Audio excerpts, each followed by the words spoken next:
Forms of public debt. First, productive and unproductive debt. Productive debt is the debt raised by the public for productive purposes. This debt actually creates income, employment, and therefore it improves the productive capacity of the country or the economy. Unproductive debt is the debt used for unproductive purposes, and this will not lead to any generation of income or employment. ಮೊದಲನೇದು ಉತ್ಪಾದಕ ಮತ್ತು ಅನುತ್ಪಾದಕ ಸಾಲ. ಉತ್ಪಾದಕ ಸಾಲ ಎಂದರೆ ಈ ಒಂದು ಸಾಲವನ್ನು ಉತ್ಪಾದಕ ಚಟುವಟಿಕೆಗಳಾದ ಸಾಮಾಜಿಕ ಮತ್ತು ಆರ್ಥಿಕ ಮೂಲಭೂತ ಸೌಕರ್ಯಗಳಿಗೆ ವ್ಯಯಿಸುವುದರಿಂದ ಇಲ್ಲಿ ಆದಾಯ ಹಾಗೂ ಉದ್ಯೋಗದ ಸೃಷ್ಟಿಯಾಗುತ್ತದೆ. ಅನುತ್ಪಾದಕ ಸಾಲ ಎಂದರೆ ಈ ಒಂದು ಸಾಲದಿಂದಾಗಿ ಯಾವುದೇ ಉದ್ಯೋಗ ಅಥವಾ ಆದಾಯದ ಸೃಷ್ಟಿ ಆಗಲ್ಲ. ಯಾಕೆಂದರೆ ಇದನ್ನ ಒಂದು ಅನುತ್ಪಾದಕ ಉದ್ದೇಶಗಳಿಗಾಗಿ ಬಳಸಲಾಗುತ್ತದೆ. ಎರಡನೇದು permanent funded or long term debt. So this is more than 1 year, and then here a debt, in other words a fund is created and the government adds some amount of money every year, and then when the fund becomes quite sufficient or quite big, it is used for repaying old debts along with the interest. ಎರಡನೇದು ಶಾಶ್ವತ ಅಥವಾ ನಿಧಿ ಸಹಿತ ಸಾಲ. ಇದು ದೀರ್ಘಾವಧಿಯ ಸಾಲ ಆಗಿರುತ್ತದೆ. ಇದು ಸಾಮಾನ್ಯವಾಗಿ ಉತ್ಪಾದಕ ಉದ್ದೇಶಗಳಿಗಾಗಿ ಅಥವಾ ಉತ್ಪಾದಕ ಚಟುವಟಿಕೆಗಳಿಗಾಗಿ ವ್ಯಯ ಮಾಡಲಾಗುತ್ತದೆ. ಸರ್ಕಾರ ಇಲ್ಲಿ ಒಂದು ನಿಧಿಯನ್ನು ಸೃಷ್ಟಿಸಿ ಆ ನಿಧಿಗೆ ಪ್ರತಿ ವರ್ಷ ಹಣವನ್ನ ಸೇರಿಸುತ್ತಾ ಹೋಗುತ್ತದೆ. ಈ ನಿಧಿ ಸ್ವಲ್ಪ ದೊಡ್ಡ ಪ್ರಮಾಣದ ಆದಾಗ ಅದನ್ನು ಹಳೆಯ ಸಾಲ ತೀರಿಸಲು ಬಳಸಿಕೊಳ್ಳಲಾಗುತ್ತದೆ. Next, short term or floating debt. Short term debt is for less than 1 year. It is also called as floating debt because no fund is created, and then normally from its general revenues the government uses to pay off its short term debts. ಅಲ್ಪಾವಧಿ ಅಥವಾ ಅಲ್ಪಾವಧಿ ಸಾಲ. ಅಲ್ಪಾವಧಿ ಸಾಲ ಇದು 1 ವರ್ಷದ ಒಳಗಡೆ ಇರುವಂತಹ ಸಾಲ ಆಗಿರುತ್ತದೆ. ಇದನ್ನು ತೀರಿಸಲು ಸರ್ಕಾರ ಯಾವುದೇ ನಿಧಿಯನ್ನು ಸೃಷ್ಟಿಸಬೇಕಾಗಿಲ್ಲದಿರುವುದರಿಂದ ಇದನ್ನು ಅಲ್ಪಾವಧಿ ಸಾಲ ಅಥವಾ ಇದನ್ನು ಹಾಗನೆ ಬೇಕಾದ್ರೆ ನಾವು ಇದನ್ನ ಶಾಶ್ವತವಲ್ಲದ ಸಾಲ ಎಂದು ಕೂಡ ಕರೆಯಬಹುದು. Next, compulsory and voluntary debt. Compulsory debt is the debt which the government takes from the public compulsorily, and then voluntary debt is the debt where the public gives loans voluntarily. Normally you can observe this during the occurrence of natural calamities and such other events. ಮುಂದಿನದು ಕಡ್ಡಾಯ ಸಾಲ ಮತ್ತು ಐಚ್ಛಿಕ ಸಾಲ. ಕಡ್ಡಾಯ ಸಾಲದಲ್ಲಿ ಸರ್ಕಾರ ಕಡ್ಡಾಯವಾಗಿ ಸಾಲ ಕೊಡುವಂತೆ ಒಂದು ರೀತಿಯ ಸರ್ಕಾರ ಕಡ್ಡಾಯವಾಗಿ ಸಾಲ ಕೊಡುವಂತೆ ಕೇಳಿಕೊಳ್ಳಬಹುದು. ಮತ್ತಿನ್ನೊಂದು ಐಚ್ಛಿಕ ಸಾಲ, ಇಲ್ಲಿ ಜನರೇ ಸ್ವ ಇಚ್ಛೆಯಿಂದ ಸಾಲವನ್ನು ನೀಡಬಹುದು. Next, redeemable and irredeemable debt. Redeemable debt is where the government repays the principal amount and also the interest rate, whereas in case of irredeemable debt the government pays only the interest but doesn't pay principal amount. So ಮುಂದಿನದು ಪಾವತಿಸುವಂತಹ ಸಾಲ ಮತ್ತು ಪಾವತಿ ಮಾಡದೇ ಇರುವಂತಹ ಸಾಲ. ಪಾವತಿ ಮಾಡುವ ಸಾಲದಲ್ಲಿ ಸರ್ಕಾರ ಈ ಒಂದು ಬಡ್ಡಿಯನ್ನು ಮತ್ತು ಹಾಗೆ ಅಸಲನ್ನು ಪಾವತಿ ಮಾಡುತ್ತದೆ. ಆದರೆ ಪಾವತಿಸದೇ ಇರುವಂತಹ ಸಾಲದಲ್ಲಿ ಸರ್ಕಾರ ಕೇವಲ ಬಡ್ಡಿಯನ್ನು ಪಾವತಿಸುತ್ತದೆ ಹೊರತು ಈ ಅಸಲನ್ನು ಪಾವತಿ ಮಾಡುವುದಿಲ್ಲ. ಸೊ ಇದನ್ನು ನಾವು ಪಾವತಿ ಮಾಡುವಂತಹ ಸಾಲ ಮತ್ತು ಪಾವತಿ ಮಾಡದೇ ಇರುವಂತಹ ಸಾಲ ಎಂದು ವಿಂಗಡಿಸಬಹುದು. Next, methods of debt repayment or debt redemption. So in order to save the government from bankruptcy and also to raise the confidence of the lenders, it is an obligation to the government to redeem its debt from time to time. So there are different methods of debt redemption. First of all, one, refunding. So in case of refunding, the government issues new bonds and securities in order to pay off the old debts, in which case the bonds are held by the bond holders. And second, conversion refunding. So ಮೊದಲನೇದು ಈ ಒಂದು ಮರುಪಾವತಿ, ಹಳೆಯ ಸಾಲವನ್ನು ಮರುಪಾವತಿ ಮಾಡಲು ಸರ್ಕಾರ ಹೊಸ ಸಾಲ ಪತ್ರಗಳನ್ನು ಬಿಡುಗಡೆ ಮಾಡುವುದಕ್ಕೆ ನಾವು ಈ ಒಂದು ಮರುಪಾವತಿ ಎಂದು ಕರೆಯುತ್ತೇವೆ. Second, conversion of loans, converting old high interest bearing loans into low interest bearing loans, or converting short term loans into long term loans is known as conversion of debt. Here the intention is to reduce the debt, in the sense interest burden of the government. ಅಲ್ಪಾವಧಿ ಸಾಲವನ್ನು ದೀರ್ಘಾವಧಿ ಸಾಲವನ್ನಾಗಿ ಅಥವಾ ಅಧಿಕ ಬಡ್ಡಿ ಪಾವತಿಸುವ ಸಾಲವನ್ನು ಕಡಿಮೆ ಬಡ್ಡಿ ಪಾವತಿಸುವ ಸಾಲವನ್ನಾಗಿ ಪರಿವರ್ತಿಸುವುದನ್ನು ಈ ಒಂದು ಸಾಲ ಪರಿವರ್ತನೆ ಎನ್ನಬಹುದು. ಇದರ ಮುಖ್ಯ ಉದ್ದೇಶ ಈ ಬಡ್ಡಿಯ ಭಾರವನ್ನು ಕಡಿಮೆ ಮಾಡಿಕೊಳ್ಳುವುದೇ ಆಗಿದೆ. ಮುಂದಿನದು budget surplus. The government uses it's budgetary surplus for repayment of it's old debt by buying its old bonds and securities from the market. The government in recent years resort to deficit budget, and therefore this is a rare phenomenon. ಸರ್ಕಾರ ತನ್ನ ಆದಾಯ ಪತ್ರದಲ್ಲಿನ ಹೆಚ್ಚುವರಿ ಆದಾಯವನ್ನು ಸಾಲ ತೀರಿಸಿಕೊಳ್ಳಲು ಬಳಸಿಕೊಳ್ಳಬಹುದು. ಆದರೆ ಆಧುನಿಕ ಸರ್ಕಾರಗಳು ಕೊರತೆ ಮುಂಗಡ ಪತ್ರವನ್ನು ಮಂಡಿಸುವುದರಿಂದ ಈ ವಿಧಾನ ಅಷ್ಟು ಪರಿಣಾಮಕಾರಿಯಾಗಿಲ್ಲ ಎನ್ನಲೇಬಹುದು. Next, sinking fund. Sinking fund is where the government creates a fund and then keeps on adding some revenues or some of its funds every year to the fund. And when sufficient fund is mobilized, it is used to pay off old debt. It is one of the best method of debt repayment. ಸರ್ಕಾರ ಪ್ರತಿ ವರ್ಷ ಸ್ವಲ್ಪ ಭಾಗದ ತನ್ನ ಆದಾಯವನ್ನು ನಿಧಿಗೆ ಸೇರಿಸುತ್ತಾ ಹೋಗುತ್ತದೆ. ಸಾಕಷ್ಟು ಆದಾಯ ಶೇಖರಿಸಿದ ನಂತರ ಆ ಹಣವನ್ನು ಸಾಲ ತೀರಿಸಲು ಬಳಸಿಕೊಳ್ಳುತ್ತದೆ. ಇದೊಂದು ಉತ್ತಮ ಸಾಲ ಮರುಪಾವತಿಯ ವಿಧಾನ ಎನ್ನಬಹುದು. Next, capital levy. This is advocated by professor Dalton and it is suggested normally during emergencies and not during normal times. In times of war and emergencies, the government resorts to imposing of special tax on capital, which is a wealth tax, and it is imposed on the capital assets. This is called as capital levy. It actually controls inflation and also helps in removing inequalities in the distribution of income and wealth. ಯುದ್ಧ ಅಥವಾ ತುರ್ತು ಕಾಲದಲ್ಲಿ ಸರ್ಕಾರ ಜನರ ಆಸ್ತಿಯ ಮೇಲೆ ವಿಧಿಸುವಂತಹ ಒಂದು ವಿಶೇಷವಾದ ತೆರಿಗೆಯೇ ಇದು ಆಸ್ತಿಯ ಮೇಲಿನ ತೆರಿಗೆ. ಇದು ಹಣದುಬ್ಬರ ನಿಯಂತ್ರಣ ಹಾಗೂ ಆದಾಯ ಅಸಮಾನತೆಯ ನಿವಾರಣೆಗೆ ಹೆಚ್ಚು ಸೂಕ್ತ. Next, terminal annuity. It is similar to sinking fund. Here the government repays debt in equal annual installments, and at the time of loan maturity full amount is paid. ವಾರ್ಷಿಕ ಕಂತುಗಳು. ಸರ್ಕಾರ ಇಲ್ಲಿ ಪ್ರತಿ ವರ್ಷ ಈ ವಾರ್ಷಿಕ ಕಂತುಗಳಲ್ಲಿ ತನ್ನ ಹಳೆಯ ಸಾಲವನ್ನ ತೀರಿಸುತ್ತಾ ಹೋಗುತ್ತದೆ. ಹಾಗಾಗಿ ಪರಿಪಕ್ವತೆಗೆ ಬಂದಿರುವಂತಹ ಸಾಲದ ಪೂರ್ಣ ಅವಧಿ ಮುಗಿದ ನಂತರ ಈ ಸಾಲ ಕೂಡ ಮುಗಿದಿರುತ್ತದೆ. Next, additional taxation. The government can increase the old taxes or by levying new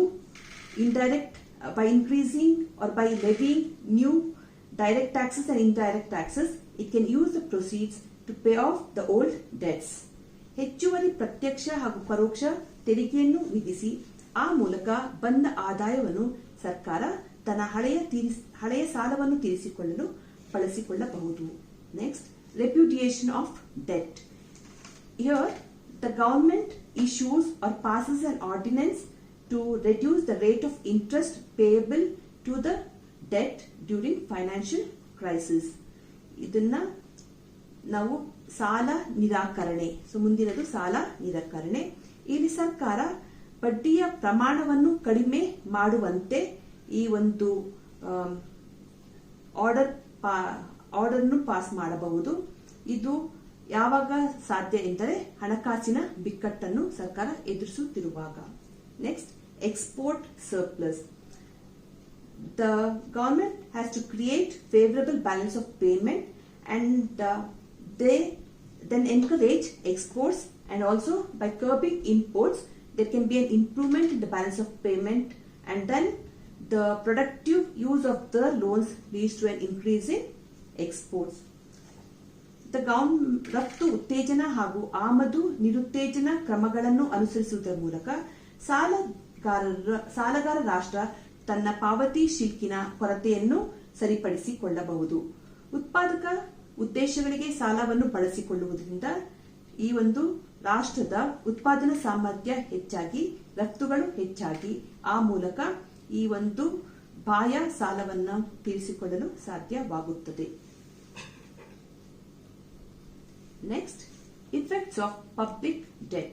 The effects of public debt can be studied under effects on production and economic growth. So, when we say effects on production and economic growth, there can be favorable effects and also unfavorable effects. If the public debt is used for productive purposes, maybe for industrial development and also for social and economic infrastructure development, or even maybe for launching of our satellites like Chandrayana 2 or maybe Agni, Trishul, etc. It will lead to an increase in the productive capacity, and similarly spending on public works such as construction of roads, canals, bridges, flyovers, metros, underpasses, and then irrigation for the development of irrigation. It leads to increase in productive capacity, and with increase in productive capacity there can also be an increase in income and employment. And then also when the government spends for income generating schemes of the poor class, that also leads to increase in the productive capacity, and that is a favorable impact of the public debt. It actually enhances the ability to work and save, the willingness to work and save, and this actually stimulates economic growth. But the adverse effect of public debt on production and economic growth is that if the public debt, while repayment is it leads to the imposition of taxation, it actually retards the production and also economic growth. Second, effects on distribution. Public debt is raised through the floating of its government securities and also treasury bills, and then also bonds. So this is bought by the rich. But when the debt repayment is made, it is through taxation, and then the tax burden is borne by all the classes irrespective of rich or the poor, and therefore it will lead to the inequalities in the distribution of income and wealth. Third, effects on inflation. The government securities and bonds are bought by the general public, the commercial banks, and also the institutions, and even the central bank. And then when it is bought by the central bank, the central bank transfers the funds through the central government by through deficit financing or by printing new notes. So this leads to increase in money supply and a corresponding increase in demand or increase in the purchasing power. But then there is no corresponding increase in the supply, because there is always a gap between the supply and demand, and this leads to the inflation. And because of inflation, the adverse effect is felt by the poorer class. Next, effects on external debt. If the debt is used for productive purposes, maybe for importing machinery or technical know-how or for expertise, it leads to increase in productive capacity, and that increases the export capabilities of a country. But if the debt is used for unproductive purposes, it retards growth, and therefore the country should see that the debt is used for productive purposes, and then in order to actually save its foreign exchange, it should try to it should try to encourage exports and discourage imports, and that will help the country to correct its balance of payment disequilibrium.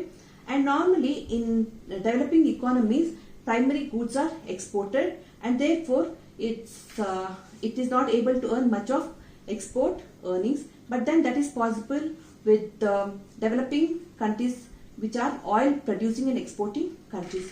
But in general, the countries or the economies should try to encourage exports and then try to discourage imports, and thereby earn foreign exchange, and also it will be able to fund its external debts. ಮುಂದಿನದು ಸಾರ್ವಜನಿಕ ಸಾಲದ ಪರಿಣಾಮಗಳು. ಮೊದಲನೇದು ಉತ್ಪಾದನಾ ಮತ್ತು ಆರ್ಥಿಕ ಅಭಿವೃದ್ಧಿಯ ಮೇಲಿನ ಪರಿಣಾಮ. ಈಗ ಸಾರ್ವಜನಿಕ ಸಾಲವನ್ನು ಉತ್ಪಾದಕ ಚಟುವಟಿಕೆಗಳಿಗೆ ವ್ಯಯ ಮಾಡುವುದರಿಂದ ಒಂದು ರಾಷ್ಟ್ರದ ಉತ್ಪಾದನಾ ಸಾಮರ್ಥ್ಯ ಹೆಚ್ಚಾಗುತ್ತದೆ. ಈ ಒಂದು ಸಾಲವನ್ನು ಉತ್ಪಾದಕ ಚಟುವಟಿಕೆಗಳಾದ ಕೈಗಾರಿಕೆಗಳ ಅಭಿವೃದ್ಧಿ ಅಥವಾ ಸಾರ್ವಜನಿಕ ಮೇ ಬಿ ಈ ಒಂದು ಪಬ್ಲಿಕ್ ವರ್ಕ್ಸ್ ಅಥವಾ ಸಾರ್ವಜನಿಕ ಅಂಶಗಳಾದಂಥ ಈ ರಸ್ತೆ, ಸಾರಿಗೆ, ಸಂಪರ್ಕ ಮತ್ತು ನೀರಾವರಿ ಯೋಜನೆಗಳು, ಅಣೆಕಟ್ಟು ನಿರ್ಮಾಣಕ್ಕಾಗಿ ಹಾಗೆಯೇ ಶಿಕ್ಷಣ, ಆರೋಗ್ಯ, ಈ ಒಂದು ಉದ್ದೇಶಗಳಿಗೆ ವೆಚ್ಚ ಮಾಡುವುದರಿಂದ ಜನರ ಒಂದು ಉಳಿತಾಯ ಮಾಡುವ ಸಾಮರ್ಥ್ಯ ಹಾಗೂ ದುಡಿಯುವ ಸಾಮರ್ಥ್ಯ ಹೆಚ್ಚಾಗುತ್ತದೆ, ಹಾಗೂ ಉತ್ಪಾದನಾ ಸಾಮರ್ಥ್ಯನೂ ಹೆಚ್ಚಾಗುವುದರಿಂದ ಒಂದು ರಾಷ್ಟ್ರದ ಆರ್ಥಿಕ ಬೆಳವಣಿಗೆ ಸಾಧನೆ ಆಗುತ್ತದೆ. ಅದೇ ರೀತಿ ಈ ಸಾರ್ವಜನಿಕ ಸಾಲವನ್ನು ತೀರಿಸುವ ಉದ್ದೇಶದಿಂದ ಸರ್ಕಾರ ತೆರಿಗೆಯ ಒಂದು ದರವನ್ನು ಏರಿಸುವುದರಿಂದ ಜನರ ಒಂದು ದುಡಿಯುವ ಒಂದು ಮನೋಸ್ಥಿತಿ ಆಗಲಿ ಅಥವಾ ಉಳಿತಾಯ ಮಾಡುವಂತ ಒಂದು ಮನಸ್ಥಿತಿ ಆಗಲಿ ಕಡಿಮೆ ಆಗುತ್ತದೆ. ಮುಂದಿನದು ವಿತರಣೆಯ ಮೇಲಿನ ಪರಿಣಾಮ. ವಿತರಣೆಯ ಮೇಲೆ ಪರಿಣಾಮ ಎಂದಾಗ ಸರ್ಕಾರ ಈ ಸಾರ್ವಜನಿಕ ಸಾಲವನ್ನು ತನ್ನ ಒಂದು ಭದ್ರತಾ ಪತ್ರಗಳು ಅಥವಾ ಈ ಸಾಲ ಪತ್ರಗಳನ್ನು ಮಾರಾಟ ಮಾಡುವುದರ ಮೂಲಕ ಕ್ರೋಢೀಕರಿಸುತ್ತದೆ. ಆದರೆ ಈ ಸಾಲವನ್ನು ತೀರಿಸುವಾಗ ಅಧಿಕ ದರದ ತೆರಿಗೆಯನ್ನು ವಿಧಿಸುತ್ತದೆ. ಈ ಪತ್ರಗಳನ್ನು ಶ್ರೀಮಂತ ಜನರು ಕೊಂಡುಕೊಳ್ಳುತ್ತಾರೆ, ಆದರೆ ತೆರಿಗೆ ಪಾವತಿ ಈ ಒಂದು ರಾಷ್ಟ್ರದಲ್ಲಿರುವಂತಹ ಎಲ್ಲ ವಿಧದ ಜನರ ಮೇಲೂ ಬೀಳುವುದರಿಂದ ಇದು ಒಂದು ಆದಾಯ ಮತ್ತು ಸಂಪತ್ತಿನ ವಿಷಮಾನ ಹಂಚಿಕೆಗೆ ಕಾರಣವಾಗುತ್ತದೆ. ನೆಕ್ಸ್ಟ್, ಹಣದುಬ್ಬರದ ಮೇಲಿನ ಪರಿಣಾಮ. ಈ ಸರ್ಕಾರ ಸಾಲ ಅಥವಾ ಸಾರ್ವಜನಿಕ ಸಾಲವನ್ನು ಕ್ರೋಢೀಕರಿಸುವಾಗ ಅದನ್ನು ಸಾರ್ವಜನಿಕರಿಗೆ, ಹಾಗೆ ಉದ್ಯಮ ಸಂಸ್ಥೆಗಳಿಗೆ ಮತ್ತು ವಾಣಿಜ್ಯ ಬ್ಯಾಂಕುಗಳಿಗೆ ಮತ್ತು ಕೇಂದ್ರ ಬ್ಯಾಂಕುಗಳಿಗೆ ಮಾರಾಟ ಮಾಡುತ್ತದೆ.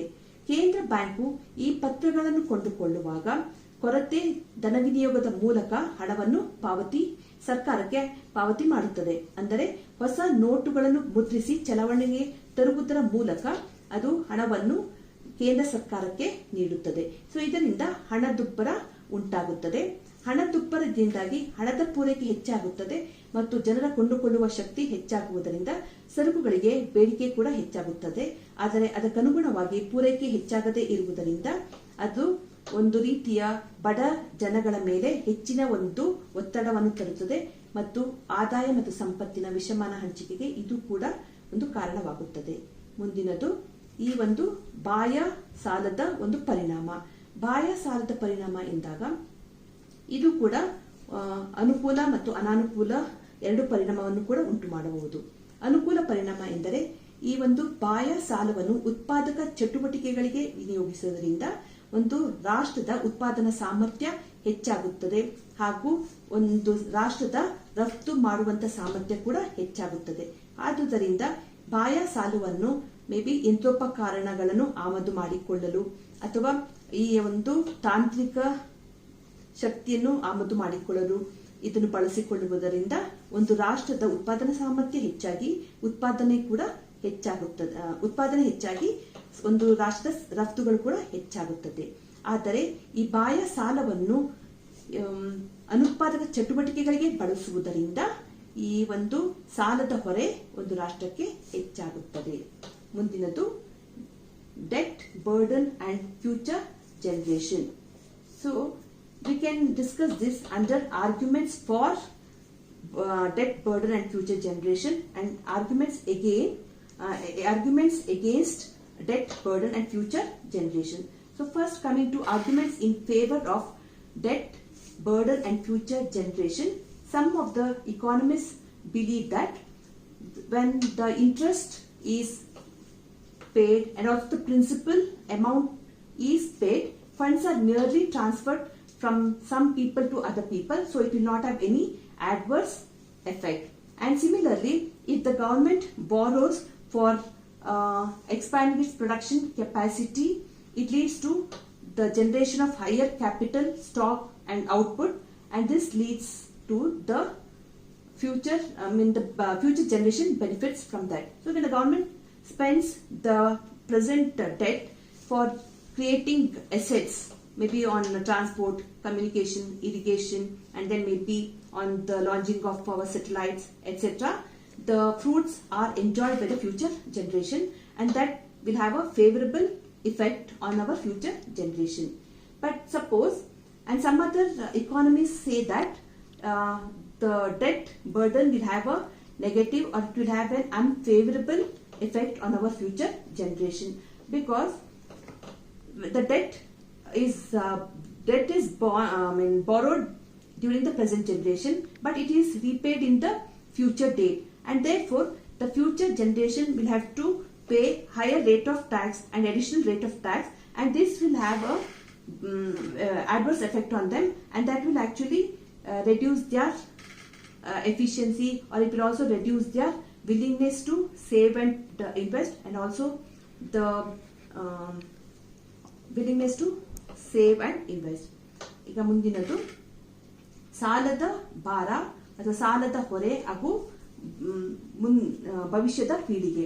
ಇಲ್ಲಿ ನಾವು ಸಾಲದ ಒಂದು ಭಾರ ಹಾಗೂ ಭವಿಷ್ಯದ ಪೀಳಿಗೆಯನ್ನು ಎರಡು ರೀತಿಯಾಗಿ ನಾವು ವಾದ ಮಾಡಬಹುದು. ಒಂದು ಅದರ ಪರವಾಗಿ ಮತ್ತು ಅದರ ವಿರುದ್ಧವಾಗಿ. ಪರವಾಗಿ ಕೆಲವು ಅರ್ಥಶಾಸ್ತ್ರಜ್ಞರು ತಮ್ಮ ಅನಿಸಿಕೆಗಳನ್ನು ಮಂಡಿಸಿದ್ದಾರೆ. ಸೊ ಅದರ ಪ್ರಕಾರ ಈಗ ಸರ್ಕಾರ ತೆರಿಗೆ ಮತ್ತು ಈ ಒಂದು ಅಸಲಿಯನ್ನು ಪಾವತಿ ಮಾಡಿದಾಗ ಅದು ಒಂದೇ ಪೀಳಿಗೆಯಲ್ಲಿರುವಂತಹ ಜನರ ನಡುವೆ ವರ್ಗಾವಣೆ ಆಗುವುದರಿಂದ ಯಾವುದೇ ರೀತಿಯ ಒಂದು ಪ್ರತಿಕೂಲ ಪರಿಣಾಮ ಉಂಟು ಮಾಡುವುದಿಲ್ಲ. ಅದೇ ರೀತಿ ಈಗ ಸರ್ಕಾರ ಸಾರ್ವಜನಿಕ ಸಾಲವನ್ನು ಮಾಡಿ ಅದನ್ನು ಉತ್ಪಾದಕ ಚಟುವಟಿಕೆಗಳಿಗೆ ಬಳಸುವುದರಿಂದ ಮುಂದಿನ ಭವಿಷ್ಯದ ಪೀಳಿಗೆಗೆ ಹೆಚ್ಚಿನ ಒಂದು ಆಸ್ತಿಯ ನಿರ್ಮಾಣ ಆಗುತ್ತೆ. ಅಂದ್ರೆ ಸರ್ಕಾರ ಮೇ ಬಿ ಈ ಸಾರ್ವಜನಿಕ ಕಾಮಗಾರಿಗಳ ಮೇಲೆ ಖರ್ಚು ಮಾಡುವುದರಿಂದ, ಹಾಗೇನೆ ಈ ಒಂದು ಸಾಮಾಜಿಕ ಮೂಲಭೂತ ಸೌಕರ್ಯಗಳ ನಿರ್ಮಾಣದ ಮೇಲೆ ಖರ್ಚು ಮಾಡುವುದರಿಂದ ಅಲ್ಲಿ ಆಸ್ತಿಯ ನಿರ್ಮಾಣ ಆಗುತ್ತೆ, ಹಾಗೇನೆ ಬಂಡವಾಳ ಶೇಖರಣೆ ಕೂಡ ಆಗುತ್ತೆ. ಸೊ ಇದರ ಅನುಕೂಲಗಳನ್ನು ಭವಿಷ್ಯತ್ತಿನ ಪೀಳಿಗೆಯವರು ಅದನ್ನ ಅನುಭವಿಸಬಹುದು. ಅದೇ ರೀತಿ ಅದರ ಒಂದು ಪ್ರತಿಕೂಲ ಪರಿಣಾಮ ಎಂದರೆ ಈ ಸಾರ್ವಜನಿಕ ಸಾಲವನ್ನು ಎತ್ತುವುದರಿಂದ ಪ್ರಸ್ತುತ ಜನರು ಅಥವಾ ಪ್ರಸ್ತುತ ಪೀಳಿಗೆಯವರು ಅದರ ಪ್ರತಿಫಲವನ್ನು ಪಡೆಯುತ್ತಾರೆ. ಆದರೆ ಆ ಸಾಲವನ್ನು ಮರುಪಾವತಿ ಮಾಡುವಾಗ ಸರ್ಕಾರ ಮುಂದಿನ ಪೀಳಿಗೆಯವರ ಮೇಲೆ ಅಧಿಕ ದರದ ಒಂದು ಸಾಲದ ಭಾರವನ್ನು ಹೊರಿಸುವುದರಿಂದ ಆ ಒಂದು ಭಾರದಿಂದಾಗಿ ಮುಂದಿನ ಪೀಳಿಗೆಯವರ ಒಂದು ದುಡಿಯುವ ಶಕ್ತಿ, ದುಡಿಯುವ ಸಾಮರ್ಥ್ಯ, ಉಳಿತಾಯ ಮಾಡುವ ಶಕ್ತಿ ಮತ್ತು ಸಾಮರ್ಥ್ಯ ಕುಂಠಿತವಾಗಬಹುದು. ಸೊ ಈ ರೀತಿಯಾಗಿ ನಾವು ಈ ಒಂದು ಸಾಲದ ಭಾರ ಮತ್ತು ಮುಂದಿನ ಪೀಳಿಗೆ ಅಥವಾ ಭವಿಷ್ಯದ ಪೀಳಿಗೆಯನ್ನು ನಾವು ಈ ರೀತಿಯಾಗಿ ಒಂದು ಚರ್ಚೆ ಮಾಡಬಹುದು. ಧನ್ಯವಾದಗಳು.